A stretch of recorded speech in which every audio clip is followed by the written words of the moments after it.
wanting a hangar so they can fly in more high, more gamblers who spend lots of money. If they did not want to increase the revenue from the airport by bringing in more airplanes, what would be necessary to take this land? What's the purpose of taking this land if it's not to bring in more airplanes and more passengers? Uh, if they just needed land to build an office building someplace, so someone suggested, why don't you use the Brandywine area where there are vacant buildings? If they wanted to build some sort of support facility for office space, uh, there's no need to take the watershed conservation district and build upon it. The only reason you would do that is to expand the size of the airport and possibly expand the size of the runway. Jim, I think that was a really good answer. I did not, I thought I had record on, and it turns out I didn't. Yeah, so no, I saw let's that. say, Yeah. so that's a warm up. And now we're Okay. going to do a redo. And you'll Okay. do it even better this time. All right. Okay. So I am Alex Winter of the Mattawoman Watershed Society. And I have with me Dr. Rich Cook, who is the title president of the Charles County Medical Society. Okay. And Jim Lawson, you're with the Fair Skies of Southern Maryland. Is that correct? Did I put that right? Yeah. Southern Maryland First Guys Coalition. The organization was formed around about 2014 to address the issue of airplanes landing at DCA Reagan Airport. Around about 2015, the FAA moved most of the air traffic from over the river and from Virginia over to the Maryland side. And today, most of the airplanes come down through Accokeek, Oxon Hill, and Fort Washington. That was our original purpose. And then I discovered the Fort Washington, the Maryland airport. And I'd seen all these small airplanes over the years fly over my home and other parts of Prince George County. So I decided to look into that. And I discovered that this airport has been expanded over the years. And I believe from what I read, there are further plans to expand the length of the runway and bring in more jets and more propeller planes that use a fuel called avgas, which is aviation gas.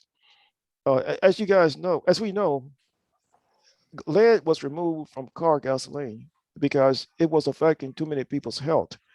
They did not remove lead from avgas, aviation gas, because there's no suitable alternative.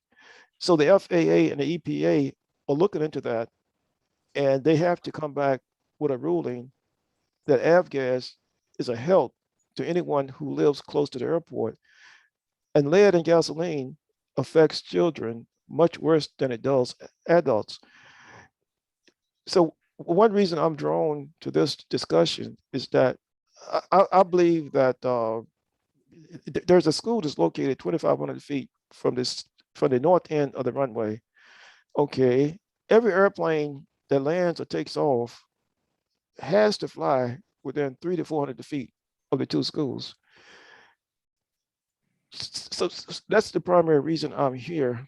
In environmental justice, I believe that a large number of low-income minority kids are probably, I want to say probably being poisoned, but their health is being affected by lead being absorbed in their body. For instance, if a child starts at these two schools in the kindergarten and goes all the way up to the 8th grade, a child could be exposed to lead levels from these small planes for 9 years. And I think that's important, and I think that should be looked into. Jim, earlier you had told me that they're planning a lot of facilities that seem like it's infrastructure for increased flights. Is that right? Yes, they freely admit in documents what they want to do. They want to create a aviation school. Uh, and they even talk about training Chinese pilots. Okay, if you have an aviation school, a big part of the training is learning how to fly an airplane, which is takeoff and landings. They talk about avionics repair, which is electronic systems in an airplane. Okay, if you have a avionics repair facility, you have to fly the airplane in so that the technicians can repair the electronic systems, and then the airplane flies out. Um, they in my opinion, if you want this airport to be viable, you have to have more pilots who use this airport. If that's not the purpose, then why are you investing the money to expand the airport? Because the airport generates money from takeoff and landing fees. It doesn't generate money from selling hot dogs and hamburgers. So if there's the rezoning and there's this industrial, at least two parts, the avionics repair and the flight school, as you described it, are they're like facilities that are support facilities or and also marketing opportunities for the airport, and they're supposed to attract more flights. Like if you have those two things, then it's going to bring in more flights, and maybe some of the other industrial zoning would also be result in more flights to make this economically viable. Certainly. Let's take, for instance, the assertion that MGM Grand is now interested in the airport. And MGM Grand stated that the reason we are for expand the airport is so we can fly in our most valued customers. Uh, what that says is that they want more people to be able to fly in to the airport, take a limousine down to MGM Grand, gamble, and come back and take an airplane out of there. That means more flights. So I I'm thinking of like when I'm at National Airport, for example, and I look around. I used to just look and see the airport and the runways and the terminals. But lately, when I've been looking around, I've been saying, gosh, there's so many buildings around here. And I realize that it's all support to make more air traffic of different kinds come around. And that means more flights. And that means greatly increased lead. And so what do you think about that, Dr. Rich Cook? Yeah, as you all know, because you've been giving me information and I've learned a lot from you all, especially Jim Lawson. These propeller planes, obviously not the jets, but the propeller planes and helicopters do use a gas called avgas, and avgas is a leaded gasoline, unlike the gasoline that's used in cars, which decades ago was phased out because lead is a poisonous heavy metal. And just to give you some context about lead toxicity, we think about stories like Flint, Michigan, where lead leached out of pipes and basically poisoned hundreds of thousands of people in the city of Flint, Michigan.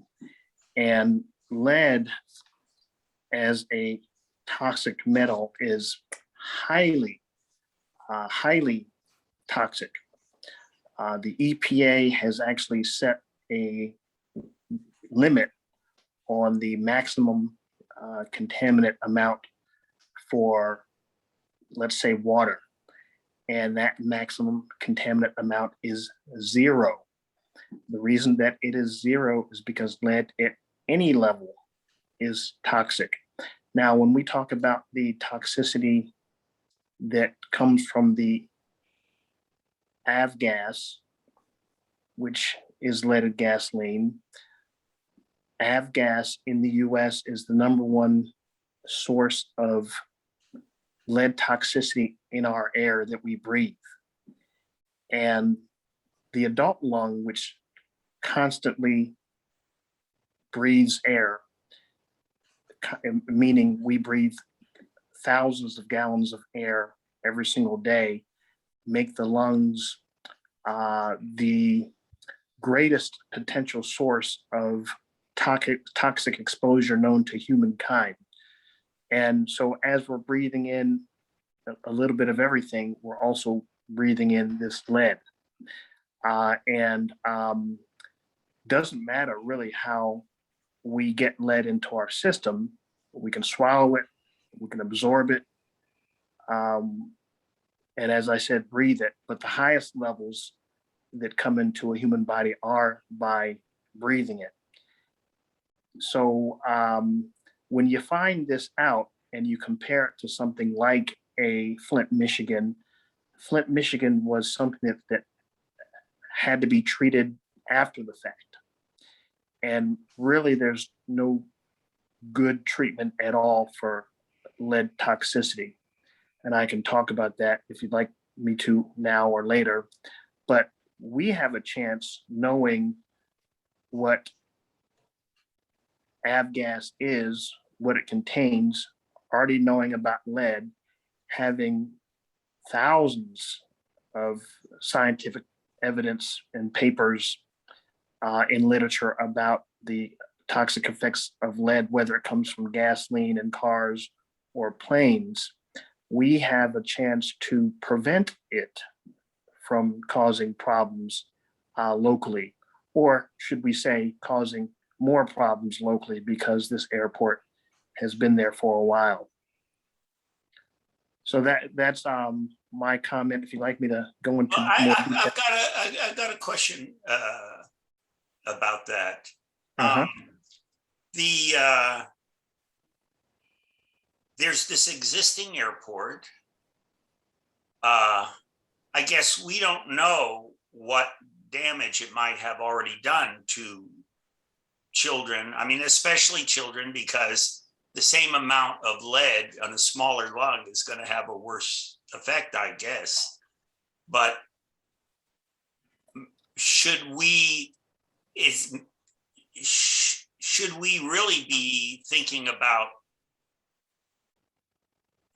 is this airport a good thing at all? I mean, or at least do we have to recognize that it's doing harm right now? And is that something negligible, or is that other than negligible, the harm that it's doing right now? Well, I think our answer lies in that 0-point limit by the EPA of what amount of lead is sufficient for the human body to cause disease.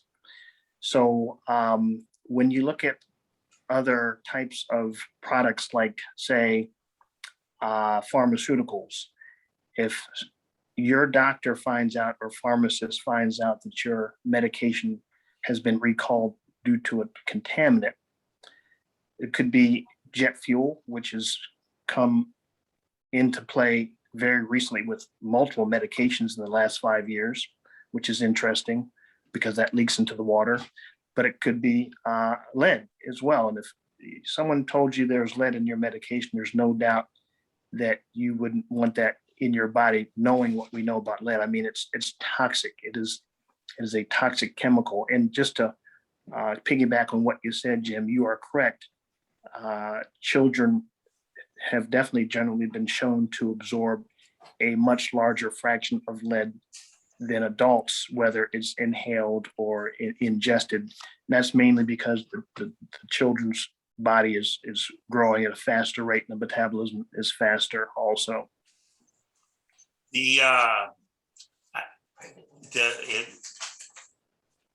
when somebody sells a house, there's a law, there's a federal law and also a state law that you have to inform them what you know about lead paint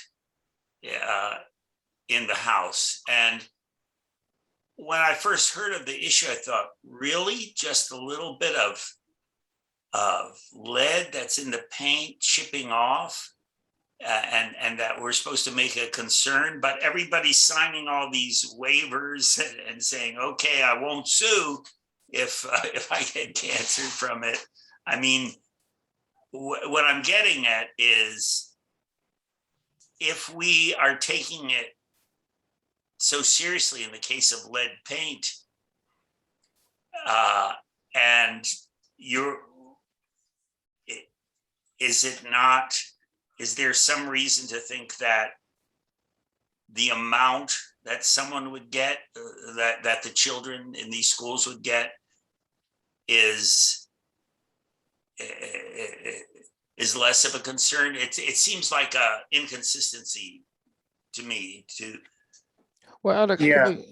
excuse me. Go ahead, Dr. Go ahead, Jim, all yours. Okay. Here's what I'd like to. I would like to refer you guys to research that has been done. There are 13,000 general aviation airports from which lead fuel piston engine aircrafts fly.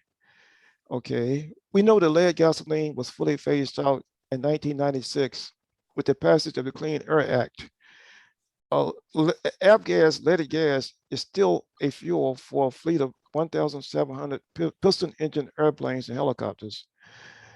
According to the EPA, leaded aviation fuel makes up the largest remaining aggregate source of lead emissions to air in the United States, according to the Environmental Protection Agency.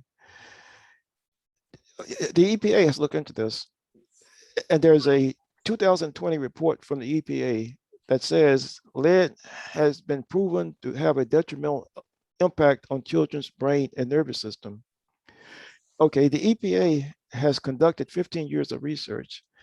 The EPA has said it would issue a ruling known as an endangerment finding. Okay, if the EPA issues this ruling that lead is a hazard, they have a legal mandate based on the Clean Air Act to prohibit avgas, and the EPA could rule and admit it now. Okay, the EPA has also mandated that the creation of a fuel that doesn't contain lead, and one vendor has come up with a fuel that doesn't contain lead, but it's expensive. It's reasonable to believe that at some point in time, the EPA will issue what they call an endangerment finding, and that might change the economics of the airport. If the cost of aviation gas goes up to a point, there's some percentage of the population who fly these airplanes who will not be able to fly them. So will that affect the future income of the airport? But what I'm concerned about now is when the EPA comes back and there's evidence to show that the EPA is going to come back soon with this ruling or endangerment finding. And when they do, it could have severe economic impacts on the economics of this airport. To the extent that the airport, we know it's at least partially envisioning these associated industries as part of its support, the flight school and the avionics. If the airport were to become less economically viable, then I could imagine sort of the worst of both worlds. We've already had a situation with the tech park nearby where the county spent an awful lot of money trying to set up this tech park, which everybody knew this was the wrong place for it, down in the on steep slopes and highly wooded areas and near these schools, when it's away from 301, which is where like the appropriate land is and where the appropriate transportation is. So, or Indian Head, or yeah, there's Indian Head. There's a lot of redevelopable land there, especially where Eli's used to be. But anyway, if the economics for the airport doesn't work, then there would still have been this transformation of sensitive lands into a poorly functioning so-called economic center after a great deal of public money goes in. So the public puts in the money, but somebody else takes the money out. That is just a thought that I've had.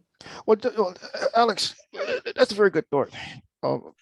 A study published in 2011, conducted by 3 researchers from Duke University, found that children living within 500 meters of an airport at which planes use leaded gasoline have higher blood levels than other children. With this effect observable out to a 4 kilometer from the airport.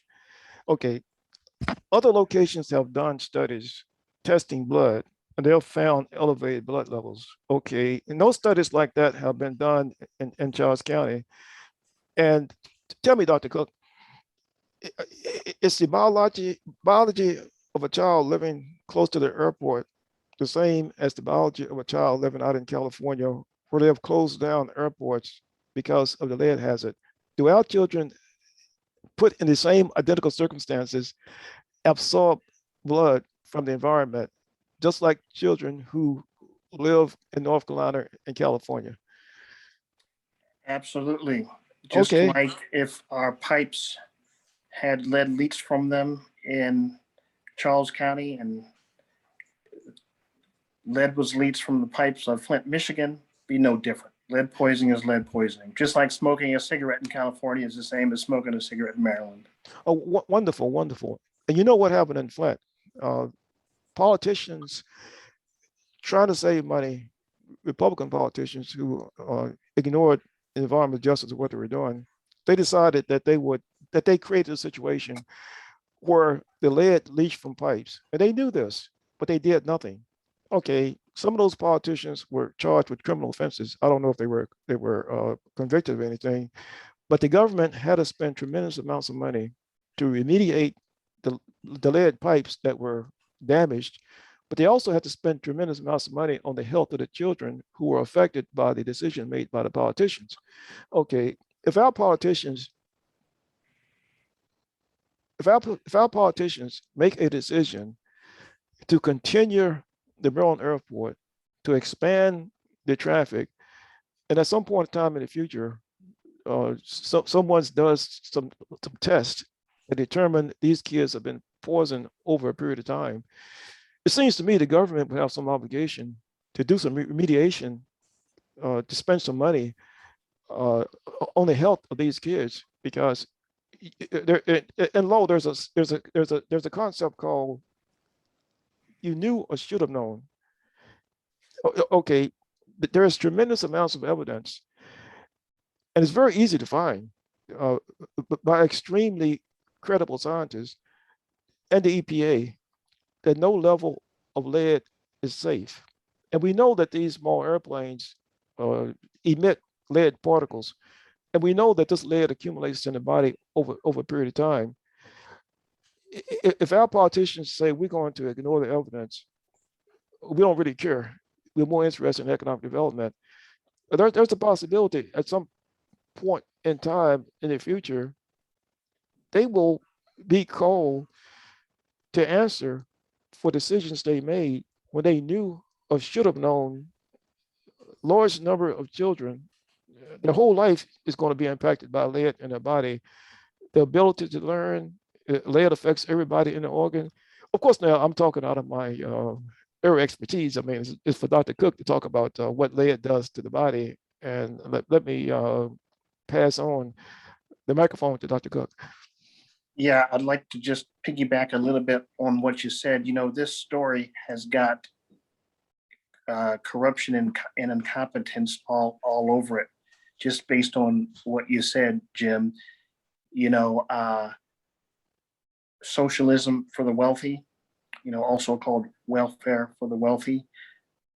The airport owners are going to get an exorbitant amount of money from the government, us, the taxpayers.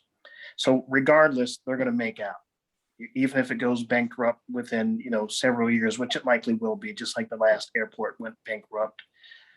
This is what they do. You know, it's like playing the you know, gambling or playing the stock market.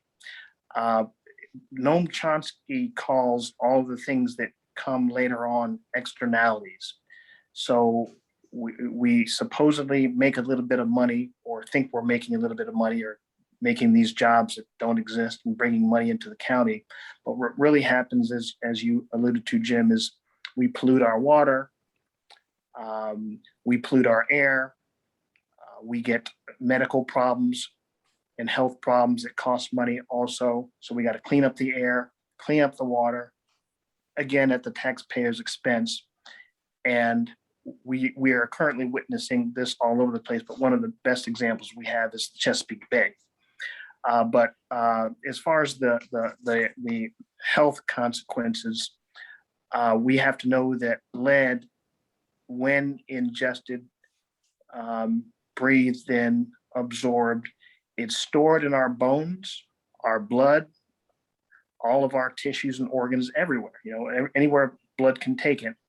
And it actually doesn't necessarily get stored permanently. What happens is, just like the lead pipes in Flint, Michigan leach out lead over time, or if you're not treating them properly, which, you know, if anyone did know this, treating the pipes properly would have cost about $20 per day or something like that. But it basically is continually leached in the human body over time as well. Mostly in our bones as we get older, and they demineralize, especially as, you know, women go through menopause, men go through menopause, as we say. But lead, once it's introduced into the body and taken everywhere, can even go to a pregnant female's fetus. And there's, you know, there's a good placental barrier that usually prevents a lot of toxins from getting in there, but lead does not care about that barrier. So not only can born babies have and get lead poisoning, but unborn babies can get lead poisoning. And so generally, if you have high enough levels, which, as we said, is anything over zero, anything, lead levels can cause things like anemia, weakness, kidney and brain damage, of course, death, and possibly cancers. I was looking at the literature, and there's a question mark about cancer, but this is a heavy metal. I would say, with my 20 years in medicine, that this likely does cause cancer. And people who have occupational exposure to lead or chronic low level exposure to lead that builds up in their body might have symptoms that get overlooked, like abdominal pain, constipation, depression, you know, mental disorders, forgetfulness, irritable, nausea and vomiting, and feeling sick.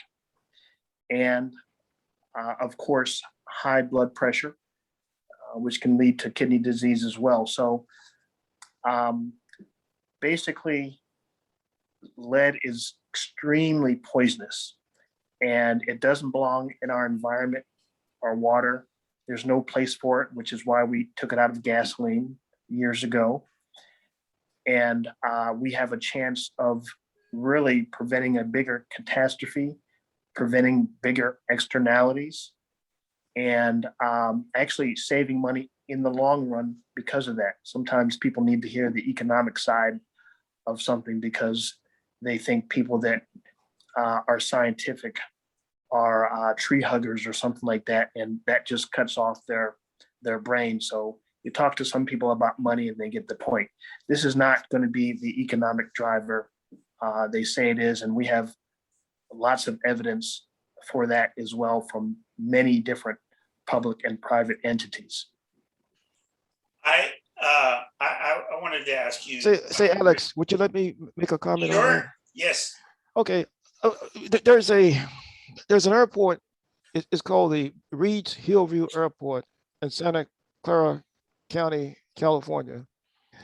Okay. This county has spent several $100,000 with researchers and medical doctors to look at the effect, to look at how lead has affected children who go to the school.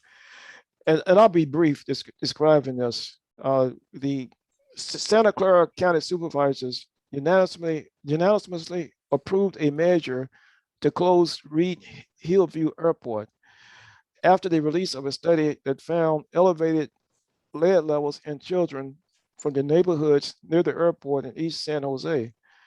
And here's something that we need to be aware of too. When an airport takes FAA grants to improve the airport, the FAA mandates that the airport stays open for 10 years. What does that mean? Okay, if we come back and we prove that the kids are being injured by lead from these small airplanes, and the airport cannot be closed down for 10 years, this is going to mean that you got to close down those two schools and move them away from the airport, which is going to cost the county money. The point I'm trying to make is that there are possible financial problems that will be created in the future that's going to require taxpayer funds. If the FAA comes back with an endangerment finding that the lead is the problem, you got two choices: close down the airport or move the children. Okay, if you can't close down the airport for 10 years because you took money to develop the airport, that means you have to close down these two schools, and I would imagine build two schools someplace else.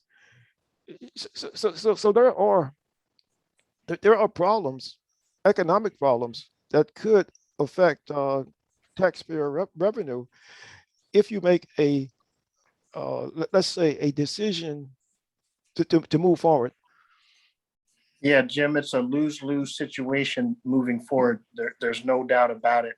I did read something about either a county or a local jurisdiction, not that I hope we get to this point, but they mandated that the airport in existence only use unleaded fuels. So I don't know if that will have to be done. I hope not, and don't really know if it's something that we can do. But there's a lot of moving parts going on right now. I don't think the FAA is going to come to any positive conclusion for our benefit anytime soon. But yeah, you're right. It's a lose-lose situation with toxic heavy metals, pollution, water damage, taxpayer funding, wealthy getting richer off of that. Yeah, that's exactly what happened in Santa Clara. They know they can't close the airport down for 10 years. So they have mandated that the airport convert to lead-free fuel. Okay, this lead-free fuel has only been certified by the FAA in the last couple of months. There's only one manufacturer who makes this fuel. This fuel is significantly more costly than existing avgas. A lot of small pilots, uh, they're better off than the average person economically, but they may not be able to afford possibly doubling in the cost of fuel. And that goes back to the comment I made a few minutes ago. The economics of this airport could change if the EPA comes back and uh, says that lead gasoline endangers health and ban it all of a sudden. The economics of this airport changes, and as Dr. Cook said, the taxpayer could be left with a what do they call it, a white elephant. They could be left with a bankrupt facility that hundreds and hundreds of thousands of taxpayer dollars have gone into, and there is no tax revenue because the airport cannot function. It's been 10 years since the airport, the private airport, got 20 million from the FAA. And now they want more from the FAA. There's a question I wanted to ask Rich. You practice family medicine, is that correct? Internal medicine. Internal medicine, okay. But you come in contact with, and any sort of person in Charles County, you might come in contact. You have a very varied list of patients who you deal with. Unfortunately not. Internists do not see anyone under 18. We're pretty much one of the very few specialists who are primary care doctors. So we're basically the opposite of your pediatrician. Okay, so, but you, do you find that all the people, your patients and their families, do you think that they are well informed about the dangers of lead? Do you think that this sort of issue is something that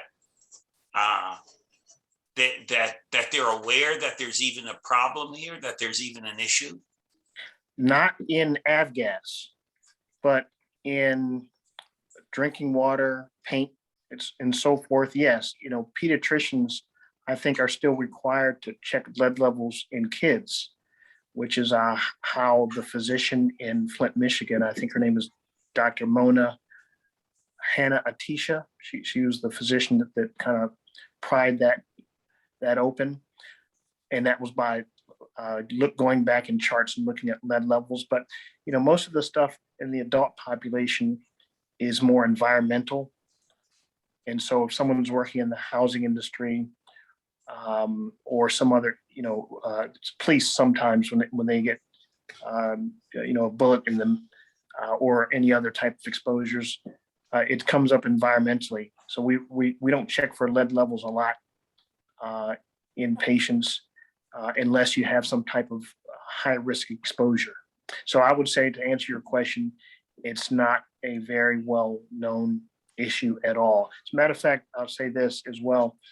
When I posted just yesterday about this crisis in the making, a young lady asked me, did I know that there was an issue with high lead levels in the Charles County school drinking water? And she left an article for me to read, which I haven't read yet. And if there is even a faint question that is the case, that is absolutely ridiculous. I mean, but we'll find that out. I don't want to speculate about that, but she's apparently aware of some lead level problem in the drinking water of the schools. What I was thinking of when I asked that is that I think that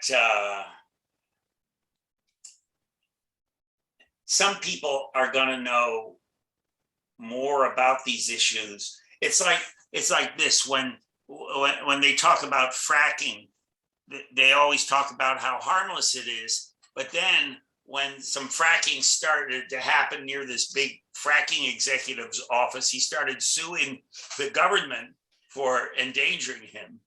And what I'm thinking of is like, I have a notion that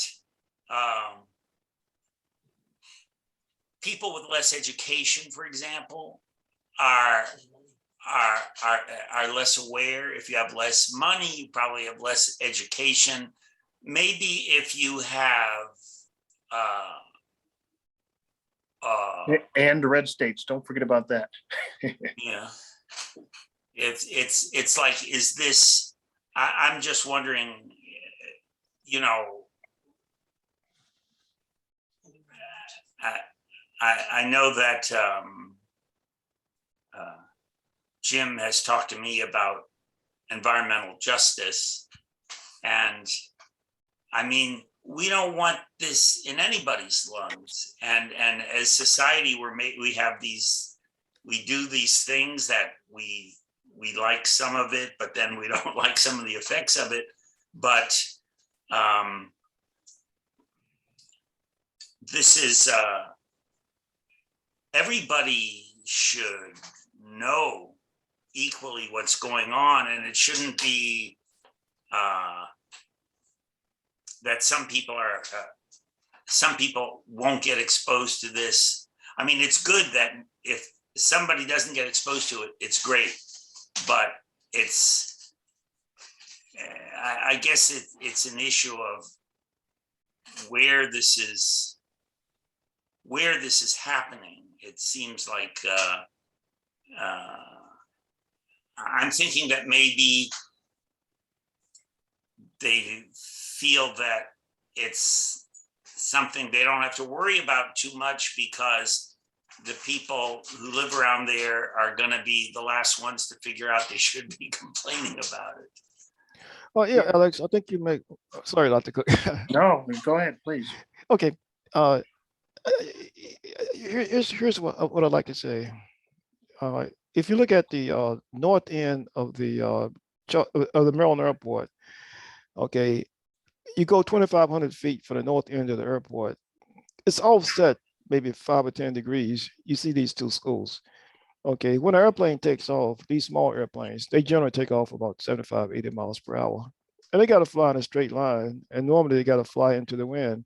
They just can't leave the runway and change direction. They got to fly for a few thousand feet in a straight line, which takes most of the airplanes really close to the school. Okay, we know the FAA says that avgas is a problem. We know the EPA says that avgas is a problem. Okay, no one has tested these children to see what their lead level is, but 1 + 1 = 2. If these kids are near every airplane that takes off or land from the Maryland airport, and the lead emission from the gas disperses in the air and floats to the ground, it stands to reason that there's a health problem there. Okay, here's the question I'd like to ask. Well, the lead doesn't affect most people. It only affects the kids and grown-ups who are close to the flight paths. So most folks are not going to worry about it because it's not going to affect them. If you look at the economic circumstances of the kids who go to these two schools, I'm looking at some data here. The school, this is the J.C. Park Elementary School. The school enrolls 41% of economic disadvantaged students. Okay, the Matthew Henson Middle School enrolls 32% economic disadvantaged students. Okay, normally if you're economic disadvantaged, you're not highly educated, and you don't have the time to do the research that I have. I'm 75, I'm retired, I can read all day. But if you are working and trying to survive, you can't do the research. But here's a question I like to ask to the politicians.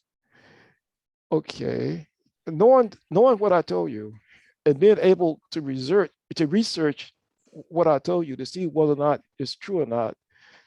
If you are a member of the Charles County Board of Commission and you know that lead has extremely harmful effects on the body, if you know that these small planes, everyone that takes off and landing goes close to these schools, if you know that the Charles County government has told these these two schools that these airplanes fly so close to your schools that the noise is a problem. We suggest that you keep your kids inside of the classroom whenever an airplane is taking off or landing. And you do that by engaging in phone conversations with the Maryland airport. Okay, the Charles County Airport has admitted these airplanes fly so close to the school, it's not a good idea for the kids to be outside. The point I want to make is that knowing all this, if you are a member of the Charles County Board of Commission, would you permit your child to go to these schools? And the answer we all know is no. Uh, uh, Even if it's not a scientifically proven concept right now, if you look at the data, if you look at the experience in other areas, would you, the members of the Charles County Board of Commissioners, permit your kids to attend these two schools? And we all know the answer is no. And I add, if the answer is no, you must give the same level of protection for these children that you would give to your own children. Thank you. Yeah, I'd like to say that, as we all know, the NAACP states that race, even more than class, is the number one indicator for the placement of a toxic facility. And why is that? Because people think they can get away with it. And of course, that's what environmental justice is all about. We, as quote unquote leaders who do know this information or hear about it, we have a purpose in making sure everyone else knows about it and stopping it at its tracks. And I found something kind of interesting that Jim said when he talked about the airport at Santa Clara. Despite decades of research and from Jim's information that he shared with me about a lot of these studies, airports all over the country, having studied this, it's amazing to me that they still have to do a separate study to show that lead levels at that airport were higher in children living closer to the airport than not. So this goes back around to things like money in politics, and why would they make this decision? County commissioners, the ones that do, I don't think all of them are on board with this, but why would they make a decision like this? And my guess is that there's, money in it for them, campaign money, getting reelected type of money, especially when what, we know about lead and avgas and so forth. I doubt at this point that they don't know about the pollution of the water or the lead from avgas. I think it's a huge money issue, and that's why it's so important to get money out of politics. If you are a politician and can make laws, and you can make laws that make it pretty easy to get money for a favor without breaking the law, then you can be an honest, legal, law-abiding citizen. But whether you call that corruption or not, it means that some people get treated very well because they give politicians, in one way or another, they help politicians have more money. And then some other people get treated very badly. And if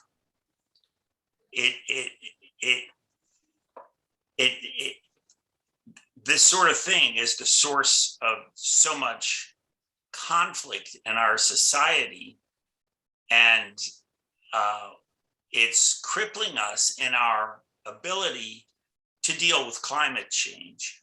And climate change is so, every child knows better than the adults, because the adults have been programmed to think in a certain way. When your paycheck depends on your not knowing something, then you're not going to know it. And the children, before they get there, they see what's happening. They hear, they go to school, they learn some things, they look around.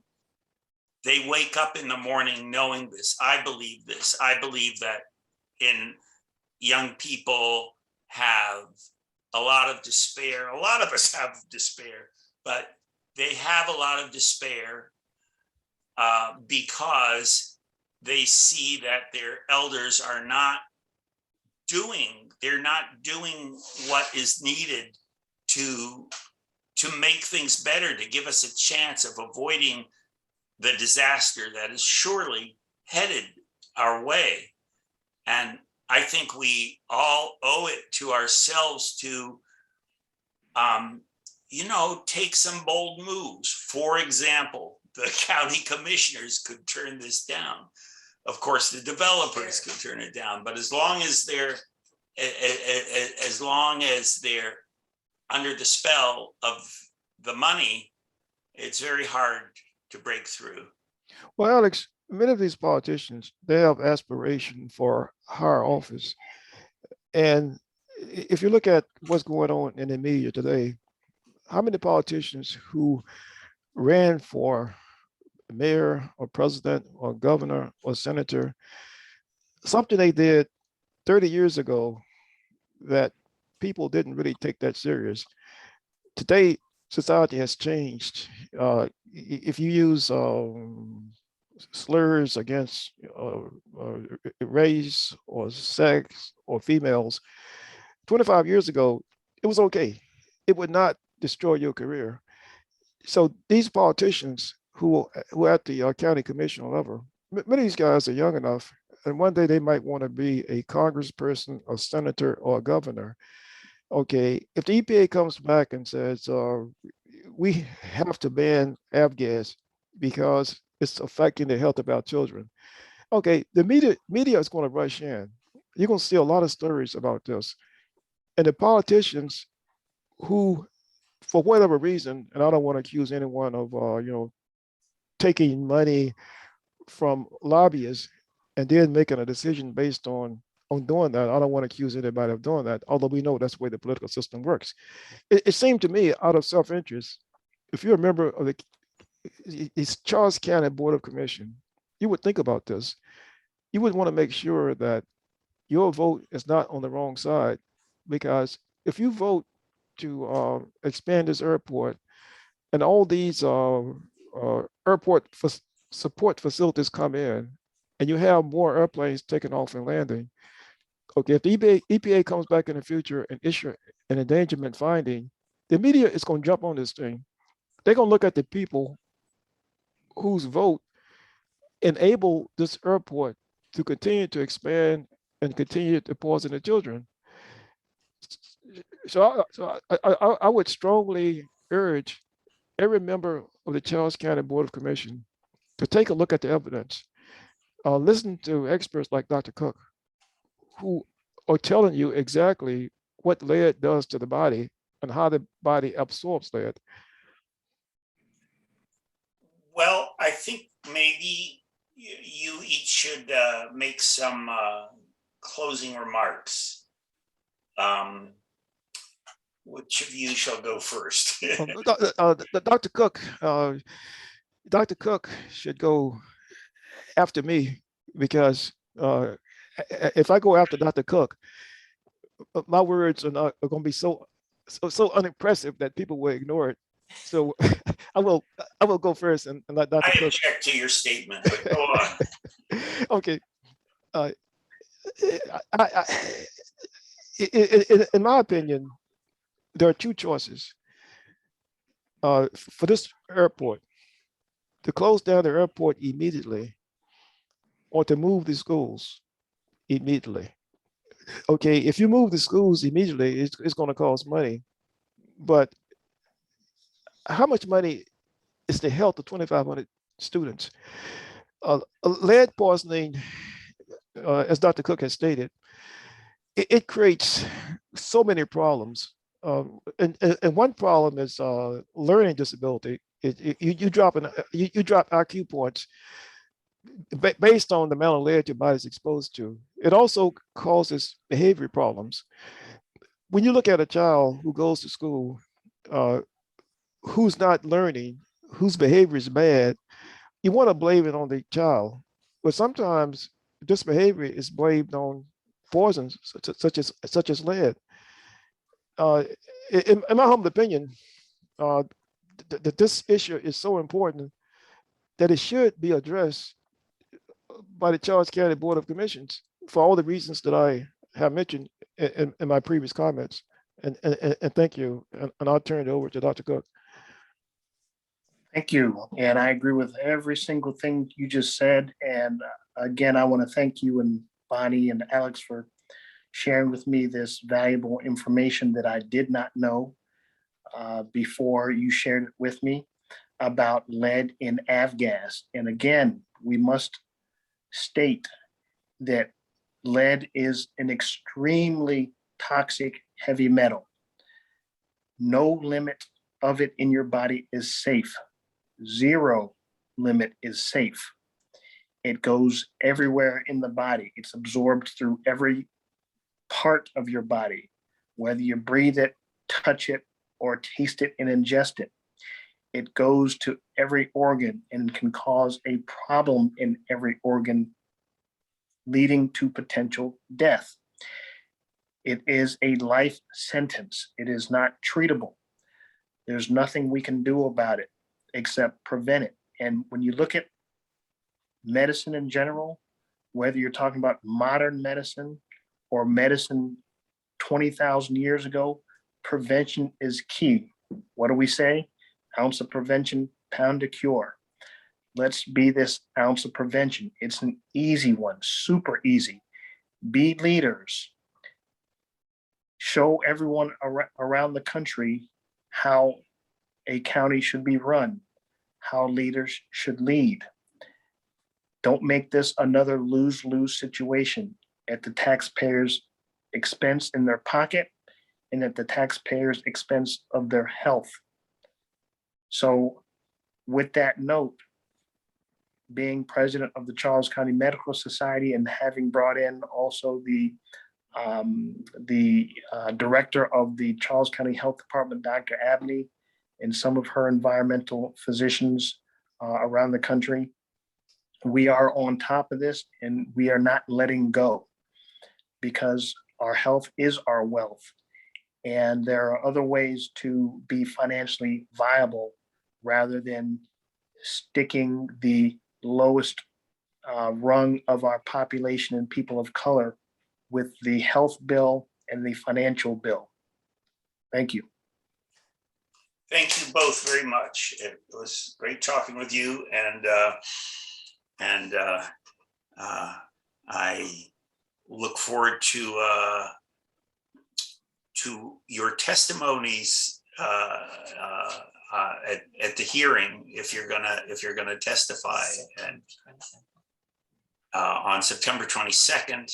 And people can go to the Mattawoman Watershed Society.org to get details about how to sign up for the hearing, how to participate, and also you can make comments before then, up until a little while before the hearing on that day. I'm going to you'll be able to find that information on our website. So thank you both very much. Thank you. My pleasure.